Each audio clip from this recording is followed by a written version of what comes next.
Ahojte. Dnes som sa vybral na ďalší výlet. Celý týždeň bolo 30 stupňov, tak prečo nie ísť do prírody.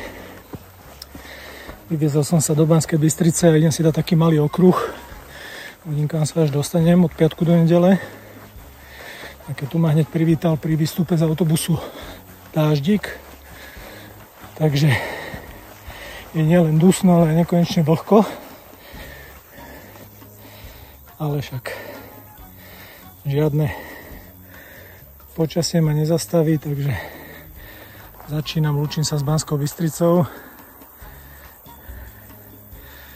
a idem do prírody.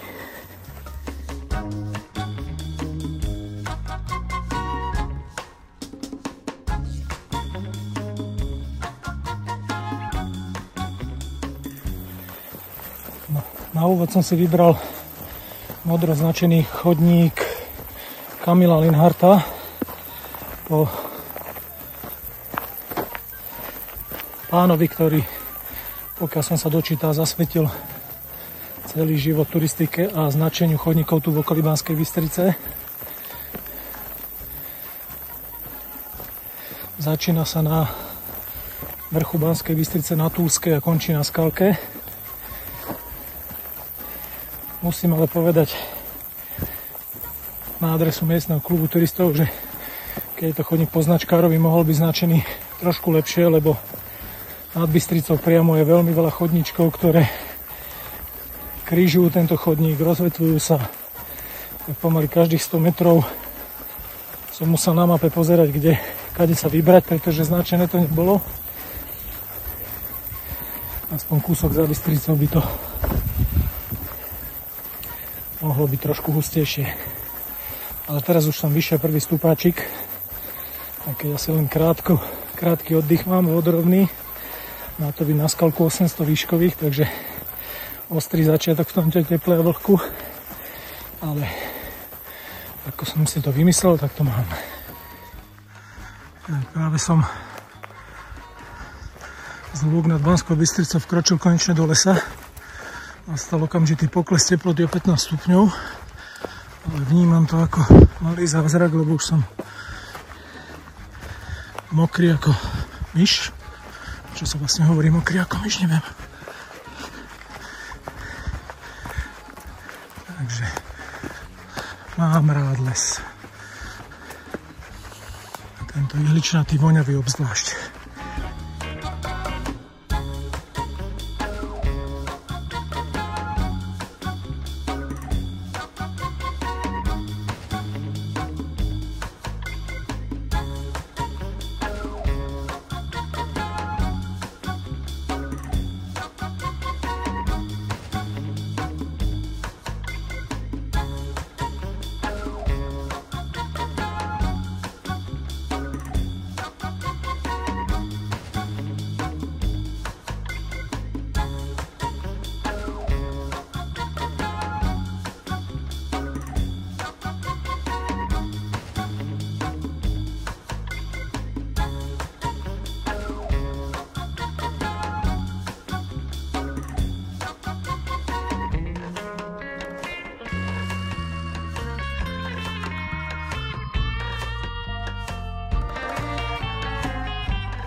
Kamila Linharta si na mňa prichystal takúto pikošku.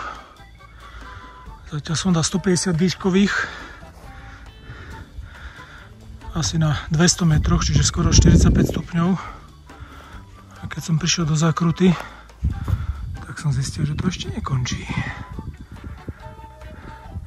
Takže vidím, že väčšina dnešného stúpania pôjde na jeden raz v tejto hodine. No, ale aspoň to budem mať za sebou. Ale musím sa vydýchať, skoro mám minimum vody už.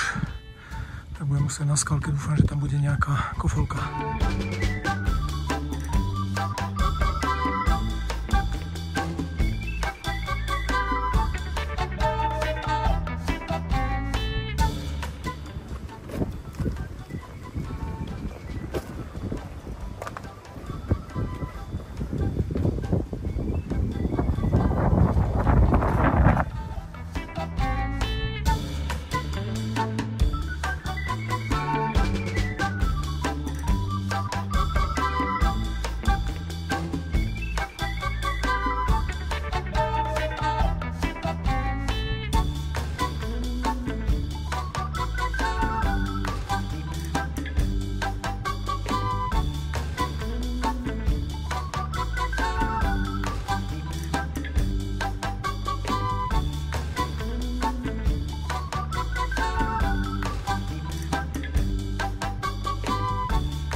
Ahojte.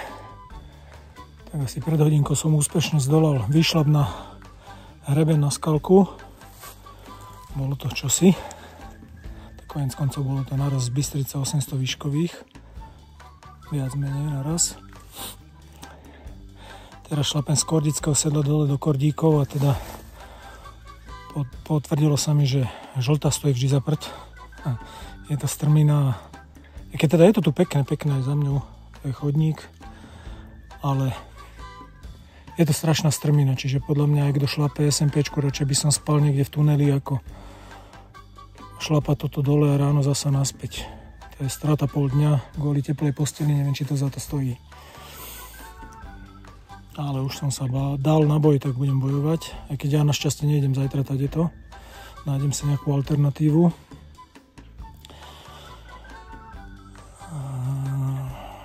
Teším sa do Kordíkov. Do šenku na kofolku, doplním si tam vodu a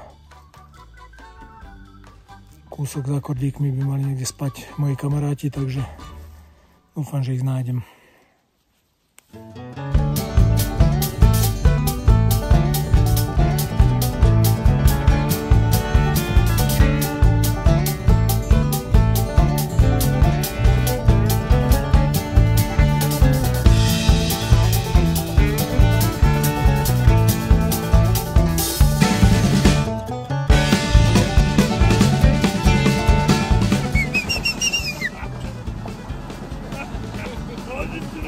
Nope.